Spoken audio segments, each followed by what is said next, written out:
99 seconds. ඒක නම් දැක්කවාර ගොඩක් පුදුම හිතුණා. හැබැයි ගොඩක් සතුටුයි.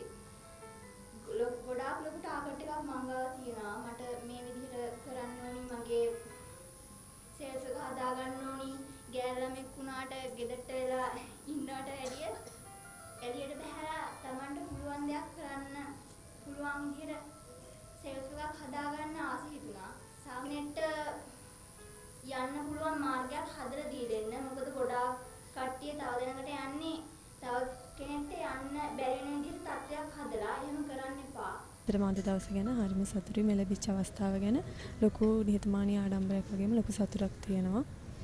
කොරියාවට ගිහිල්ලා ඉදිරි අනාගතය සාර්ථක කරගන්න බලාපොරොත්තු වෙනවා. කොරියාවට ගිහිල්ලා හොඳින් වැඩ කටයුතු කරලා ආයෙත් ලංකාවට ඇවිල්ලා අපේ බලාපොරොත්තු ඉෂ්ට කරගන්න ආසාවෙන් ඉන්නවා.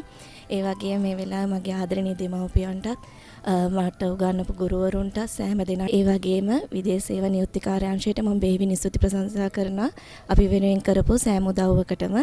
ඉතින් ඉන්න සහෝදර සහෝදරයන්ට සුබ පතනවා ඉදිරියට ගිහිල්ලා ඔයාලා හිතාගෙන ඉන්න හැමදේම ඉෂ්ට කරගන්න කියලා. ඇත්තටම ගොඩක් මහන්සි වුණා මේ ගමනට. මහන්සි ප්‍රතිඵලාද ඇවිල්ලා තිනවා. ජීවිතේ ජය ගන්න මට අනිවාර්යයෙන් මේ මාර්ගයේ ලැබෙයි කියන විශ්වාසය මම ළඟ තිබ්බා. ඉතින් මට අද කොරියාවට යන වාසනාව ලැබිලා තියෙනවා.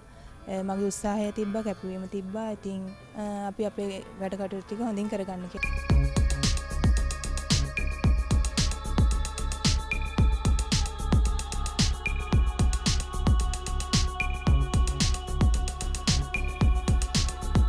.99 seconds.